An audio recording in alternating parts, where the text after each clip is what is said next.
अल्लाहुम्मा सल्लि अला मुहम्मद व अला आलि मुहम्मद कमा सल्लैता अला इब्राहीम व अला आलि इब्राहीम इन्नका हमीदुम मजीद। अल्लाहुम्मा बारिक अला मुहम्मद व अला आलि मुहम्मद कमा बारकता अला इब्राहीम व अला आलि इब्राहीम इन्नका हमीदुम मजीद। दोस्तों, आज की हदीस है कलिमा तय्यबा यानी ईमान, तामील,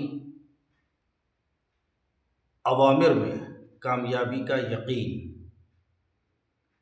हज़रत अब्दुल्लाह बिन अब्बास रज़ी अल्लाहु अन्हु फरमाते हैं कि जब किसी कौम में माले गनीमत के अंदर खयानत खुल्लम खुल्ला होने लगे तो उनके दिलों में दुश्मन का रोब डाल दिया जाता है। जब किसी कौम में ज़िना आम तौर से होने लगे तो उसमें अमवात की कसरत हो जाती है। जब कोई कौम नाप तौल में कमी करने लगे तो उसका रिस्क उठा लिया जाता है, यानी उसके रिस्क में बरकत ख़त्म कर दी जाती है। जब कोई कौम फैसलों के करने में नाइंसाफ़ी करती है तो उनमें खून रेज़ी फैल जाती है। जब कोई कौम अहद को तोड़ने लगे तो उस पर उसके दुश्मन मुसल्लत कर दिए जाते हैं। दूसरी हदीस में इरशाद है, हज़रत अबू हुरैरा रज़ी अल्लाह ताला अन्हु से रिवायत है कि उन्होंने एक साहब को ये कहते हुए सुना कि जालिम आदमी सिर्फ़ अपना ही नुकसान करता है। उस पर हज़रत अबू हुरैरा रज़ी अल्लाह ताला अन्हु इरशाद फरमाया, अपना तो नुकसान करता ही है, अल्लाह ताला की कसम, जालिम के जुल्म से सुरखाब परिंदा भी अपने घोंसले में सूख सूख कर मर जाता है। अल्लाह, जुल्म का नुकसान खुद जालिम की ज़ात तक महदूद नहीं रहता, उसके जुल्म की नहूसत से किस्म किस्म की मुसीबतें नाजिल होती रहती हैं, बारिशें बंद हो जाती हैं, परिंदों को भी जंगल में कहीं दाना नसीब नहीं होता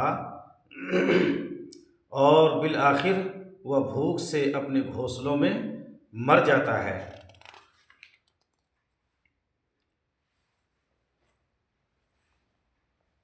हज़रत समरा बिन जुंदब रज़ी अल्लाह ताला अन्हु फरमाते हैं कि रसूलुल्लाह सल्लल्लाहु अलैहि वसल्लम अक्सर अपने सहाबा से पूछा करते थे कि तुम में से किसी ने कोई ख्वाब देखा है?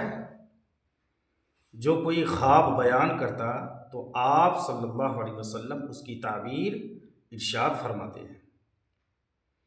एक सुबह रसूलुल्लाह सल्लल्लाहु अलैहि वसल्लम ने इरशाद फरमाया, रात को मैंने ख्वाब देखा है कि दो फरिश्ते मेरे पास आए और मुझे उठाकर कहा, हमारे साथ चलिए। मैं उनके साथ चल दिया। एक शख्स पर हमारा गुज़र हुआ जो लेटा हुआ है और दूसरा उसके पास पत्थर उठाए खड़ा है और वह लेटे हुए शख्स के सर पर ज़ोर से पत्थर मारता है, जिसकी वजह से उसका सर कुचल जाता है और पत्थर लुढ़क कर दूसरी तरफ चला जाता है। ये जाकर पत्थर उठाकर लाता है, उसके वापस आने से पहले उसका सर बिल्कुल सही हो जाता है, जैसे पहले था वैसा ही हो जाता है। फिर ये उसी तरह पत्थर मारता है और वही कुछ होता है जो पहले हुआ था। मैंने उन दोनों से ताज्जुब से कहा, सुभान अल्लाह, ये दोनों शख्स कौन हैं और ये क्या मामला हो रहा है? उन्होंने कहा, चलिए आगे चलिए। हम आगे चले।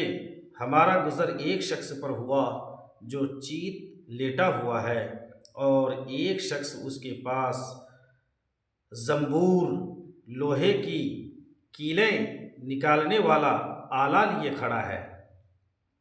जो लेटे हुए शख्स के चेहरे के एक जानिब आकर उसका जबड़ा, नथुना और आंख बुद्धि तक चीरता चला जाता है, फिर दूसरी जानिब भी इसी तरह करता है।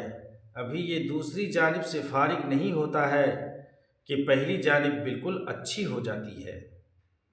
वह इसी तरह करता रहता है। मैंने उन दोनों से कहा, सुबहान अल्लाह, ये दोनों कौन हैं? उन्होंने कहा, चलिए आगे चलिए। हम आगे चले, एक तन्नूर के पास पहुँचे जिसमें बड़ा शोरगुल हो रहा था। हमने उसमें झांक कर देखा तो उसमें बहुत से मर्द व औरत नंगे हैं। उनके नीचे से आग का एक शोला आता है। जब वह उनको अपनी लपेट में लेता है तो वह चीखने लगते हैं। मैंने उन दोनों से पूछा, ये कौन लोग हैं? उन्होंने कहा, चलिए आगे चलिए। हम आगे चले, एक नहर पर पहुँचे जो खून की तरह सुर्ख थी और उसमें एक शख्स तैर रहा था और नहर के किनारे दूसरा शख्स था जिसने बहुत से पत्थर जमा कर रखे थे। जब तैरने वाला शख्स तैरते हुए उस शख्स के पास आता है जिसने पत्थर जमा किए हुए हैं तो ये शख्स अपना मुंह खोल देता है। तो किनारे वाला शख्स उसके मुंह में पत्थर डाल देता है, जिसकी वजह से वह दूर चला जाता है और फिर तैर कर वापस उसी शख्स के पास आता है। जब भी ये शख्स तैरते हुए किनारे वाले शख्स के पास आता है तो अपना मुंह खोल देता है और किनारे वाला शख्स उसके मुंह में पत्थर डाल देता है। मैंने उन दोनों से पूछा, ये दोनों शख्स कौन हैं?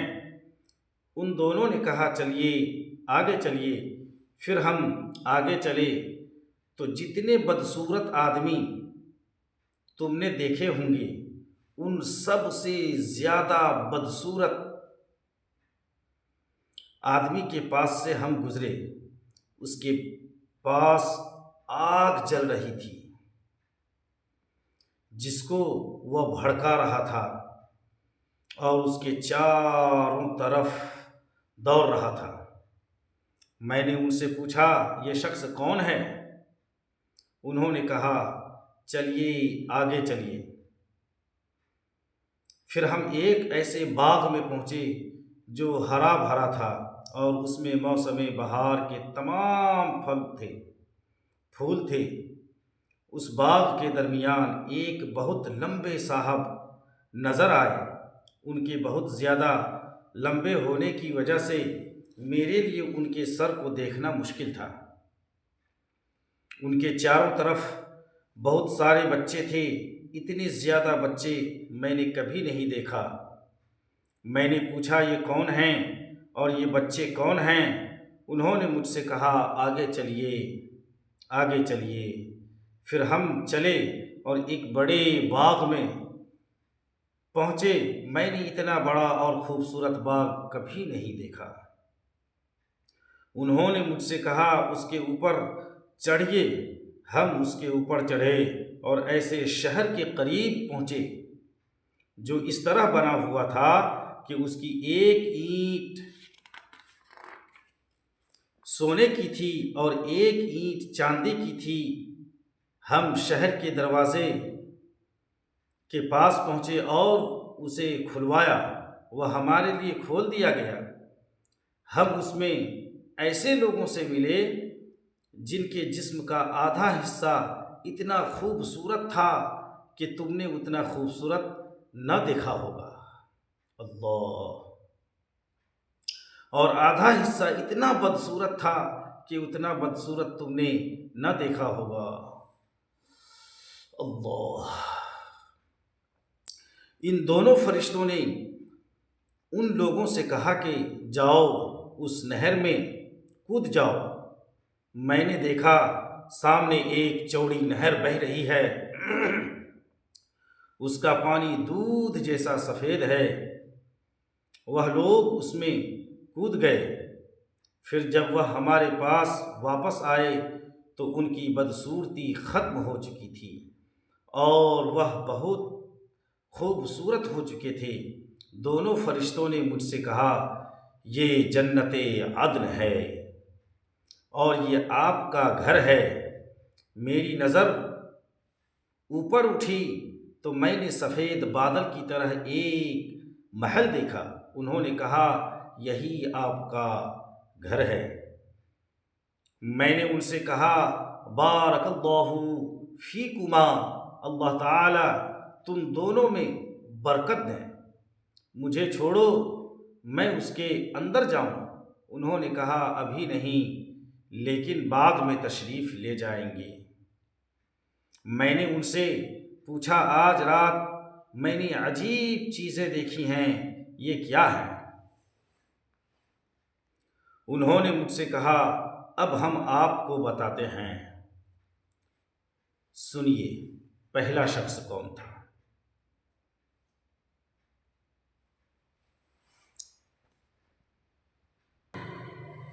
बैठ जाओ। पहला शख्स जिसके पास से आप गुजरे और उसका सर पत्थर से कुचला जा रहा था, ये वह है जो कुरान सीखता है और उसको छोड़ देता है, न पढ़ता है न अमल करता है और फर्ज नमाज जानबूझकर छोड़कर सो जाता है।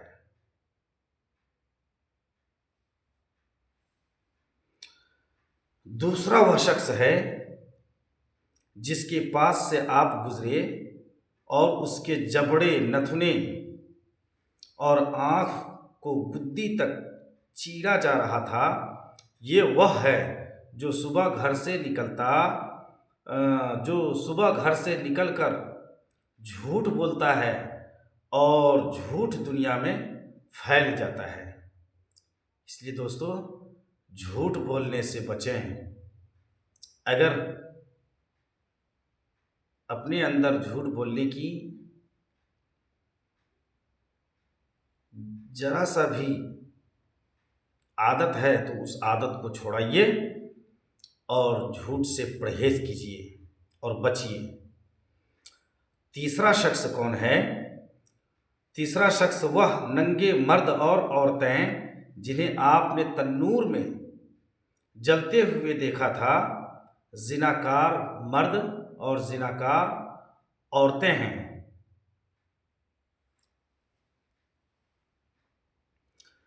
चौथा शख्स वह है जिसके पास से आप गुजरे जो नहर में तैर रहा था और उसके मुंह में पत्थर डाला जा रहा था। सूदखोर है। इसलिए भाई, अपने माल को बढ़ाने के लिए लोग सूद पे लगाते हैं कि माल बढ़ेगा। सूद खाने वाला अपनी सगी माँ से 70 दफ़ा जिना करने से भी बदतर है। इसलिए भाइयों दोस्तों, सूद से बचिए, सूद से बचिए, सूद से बचिए। पांचवा आदमी कौन है? पांचवा वह बदसूरत आदमी जिसके पास से आप गुजरे जो आग जला रहा था और उसके चारों तरफ दौड़ रहा था। जहन्नुम का दारोगा है जिसका नाम मालिक है। छठा आदमी वह शख्स है, वह साहब जो बाग में थे, हज़रत इब्राहीम अलैहिस्सलातु वस्सलाम हैं और वह बच्चे जो उनके चारों तरफ थे, ये वह हैं जो बचपन ही में फितरत इस्लाम पर मर गए थे। उस पर किसी सहाबी ने पूछा, या रसूलल्लाह सल्लल्लाहु अलैहि वसल्लम, मुशरिकीन के बच्चों का क्या होगा? आप सल्लल्लाहु अलैहि वसल्लम ने इरशाद फरमाया, मुशरिकीन के बच्चे भी वहीं थे और वह लोग जिनका आधा जिस्म खूबसूरत और आधा जिस्म बदसूरत था, ये वह लोग थे जिन्होंने अच्छे अमल के साथ बुरे अमल किए, अल्लाह ताला ने उनके गुनाह माफ़ कर दिए। ये बुखारी शरीफ की हदीस है। आगे हज़रत अबू ज़र रज़ी अल्लाह ताला अन्हु और हज़रत अबू दरदा रज़ी अल्लाह ताला अन्हु रिवायत करते हैं कि रसूलुल्लाह सल्लल्लाहु अलैहि वसल्लम ने इरशाद फरमाया, मैं सारी उम्मतों में से अपनी उम्मत को क़यामत के दिन पहचान लूँगा।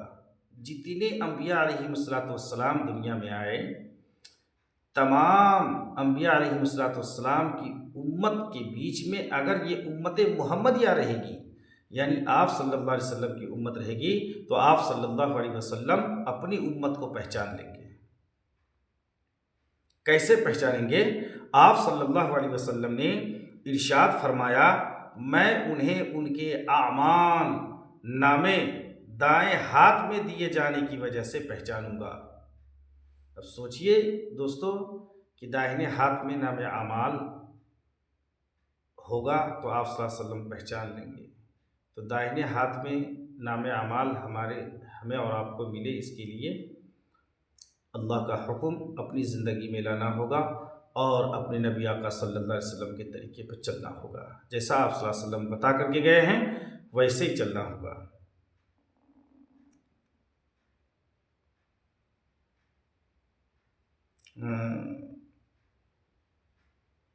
और क्या है कि उन्हें उनके आमाल नामे दाहिने हाथ में दिए जाने की वजह से पहचानूंगा और उन्हें उनके चेहरों के नूर की वजह से पहचानूंगा जो सजदा की कसरत की वजह से उन पर नुमाया होगा, जो इस जगह पेशानी पे दाग हो जाता है सजदा करते करते।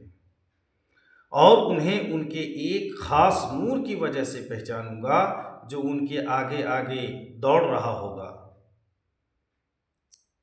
फ़ायदा यह है, ये नूर हर मोमिन के ईमान की रोशनी होगी, हर एक की ईमानी क़ुव्वत के बक़द्र से रोशनी मिलेगी।